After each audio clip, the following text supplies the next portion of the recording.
Hello everyone, welcome to the new video lecture series of electrical circuits and networks. In this series, we are going to learn all the topics related to ECN subject. Today, in this session, we are going to discuss about our first unit from subject, that is single phase AC circuits.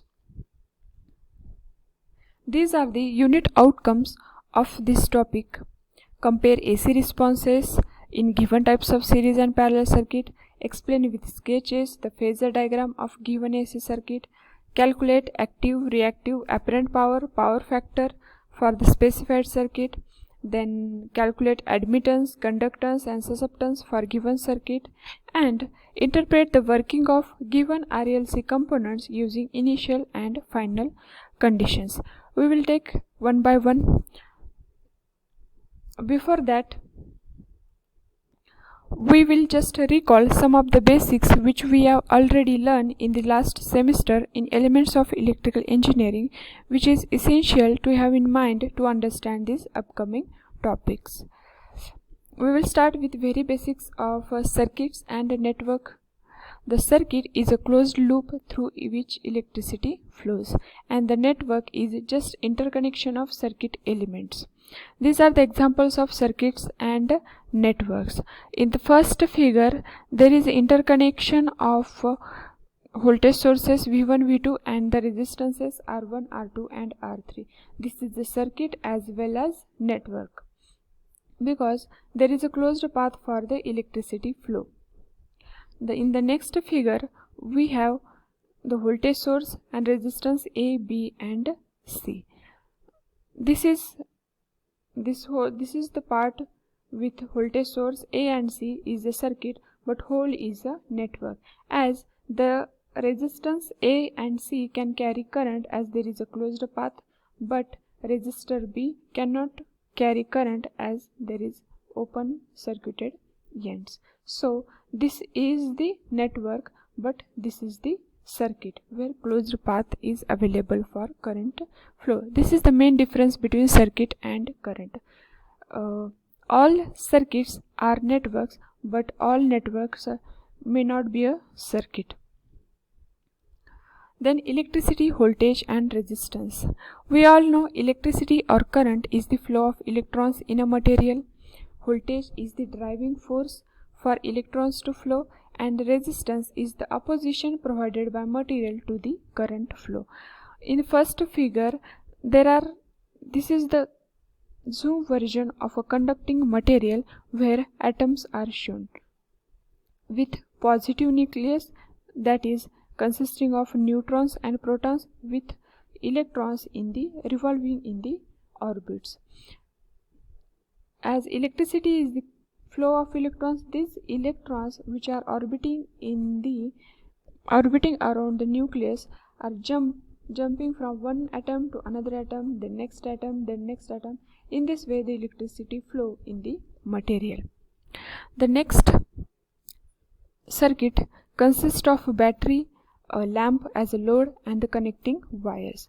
Here, from negative terminal of the battery, electrons are flowing to the lamp, and then from lamp to the positive terminal of the battery. As the electrons are negative charge carriers, so they always flow from negative to the positive terminal of the battery. But conventionally, we assumed that always current flows from positive terminal to the negative terminal, that is from higher potential to the lower potential. Also, there is a relation between electricity, voltage and resistance, that is current, voltage and resistance, stated by Ohm's law, that is equal to V equals to I into R. Voltage is the product of current and resistance. Then these electricity are of two types. One is AC and other is DC.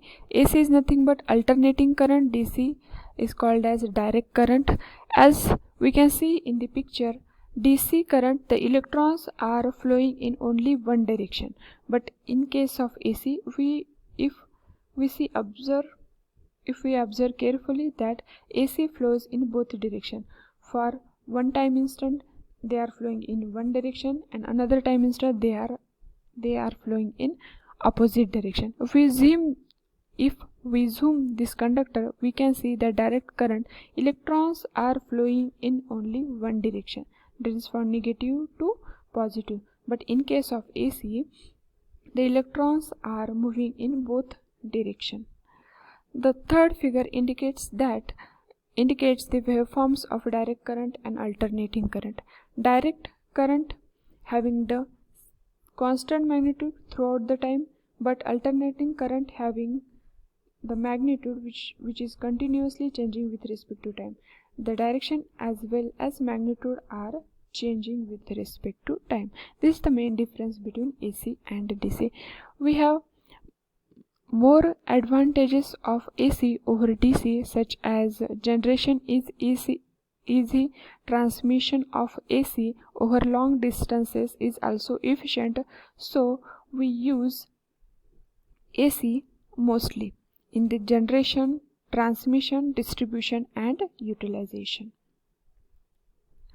This AC can be represented in two ways. One is a graphical way and another is a mathematical way.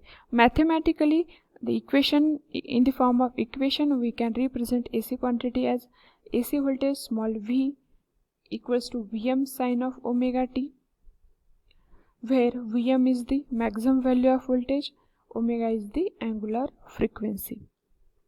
This is the mathematical way. Another way is graphical. Graphically, AC quantity can be represented in the form of waveform or a phasor diagram. Waveform where positive and negative half cycles can be drawn. The phasor diagram, also another way of representation, is a phasor diagram. Then what is phasor? Phasor is a straight line with arrow marked on one side. It is a straight line with arrow on one side. The length of the phasor indicates the magnitude of AC quantity. This phasor are used to represent the AC waveform. This one cycle of AC waveform is equivalently represented by the phasor which is rotating in anticlockwise direction. The length of this phasor indicates the value of AC quantity. Then phase difference. Phase difference is the angular difference between two AC waves of same amplitude and same frequency. For example, small v equals to Vm sin omega t and current I equals to Im sin of omega t plus phi. Here, phi is the phase difference between this voltage and current. This phi measured in radians 0 to pi or 360 degree radians. It can be leading, lagging, in phase or out of phase. In phase, when the phase difference between them is equal to 0, then it is called as in phase. In the first figure, we can observe that the voltage and current waveforms are drawn. The voltage and current waveforms start at the same point, gets their maximum value at the same point, then again 0 at the same point. This indicates that voltage and current are in phase. That means phi equals to 0. Then out of phase. When the phase difference between them is 180 degree or pi radians, then it is called as out of phase. Second figure indicates that this blue one and the red one are out of phase waveforms. When the blue one is positively increasing, the red one is negatively increasing. When it is positively increasing, blue one is negatively increasing. There is a phase difference of 180 degree. So it can be said that this red one and blue one are out of phase. Then leading phase. A leading alternating quantity is the one which attains its maximum or zero value earlier as compared to the other. For example, V is equal to Vm sin omega t and I equals to Im sin of omega t plus phi. It indicates that this current I leads voltage V by angle phi. In this figure indicates that the current, the blue one is the current and red one is the voltage. This current achieve its maximum value and zero value before voltage. Hence, current leads voltage. Then now, lagging phase. Lagging alternating quantity is the one which attains its maximum or zero value later as compared to the other. Same example, voltage Vm sin omega t, current Im sin omega t minus phi. Here, current lags voltage by angle phi. In this figure, this voltage and this is the current. This current attains its zero value and maximum value after voltage. So, current lags behind voltage. We can say that current lags voltage by angle phi. Simply we can say positive indicates leads, negative sign indicates lags. Then this phasor mathematically represented in two forms. One is a polar form and another is a rectangular form.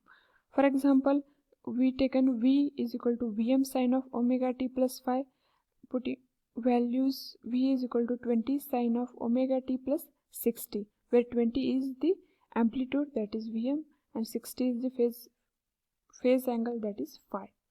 How it can be represented in the polar and rectangular form? Let's see. In the polar form, the voltage or current is represented by amplitude at an angle phi. This R is the amplitude and this is the phase angle. Amplitude here is 20, so instead of R we write 20, and phase angle is 60, so this is 60. This is the full polar form. Now rectangular form. In rectangular form, this can be represented in the form of x plus I y. V of t is nothing but x 10 plus j 17.32. How it can be calculated, we will see with the help of numerical. Express the instantaneous current is given by I is equal to 20 sin of omega t minus pi by 3 in polar and rectangular form. We are given that current equation I is equal to 20 sin of omega t minus pi by 3. We have to represent it in polar and rectangular form. In polar representative, we have I is equal to R at an angle phi. R is the nothing but amplitude, that is maximum value, which is given 20.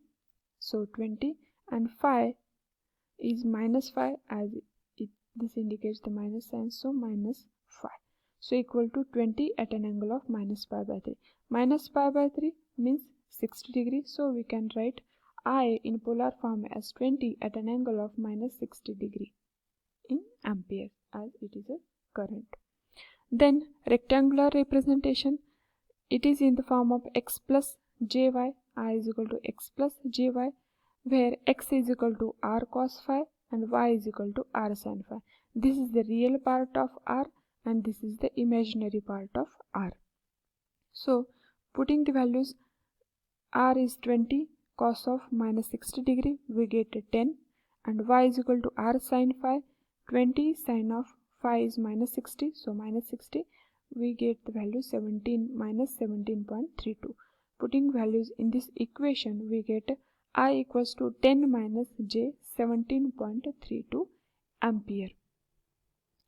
This is the rectangular representation of a given equation.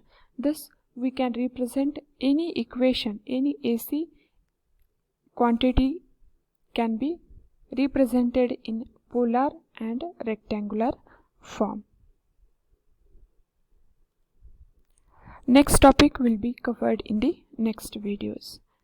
So, stay tuned and keep learning.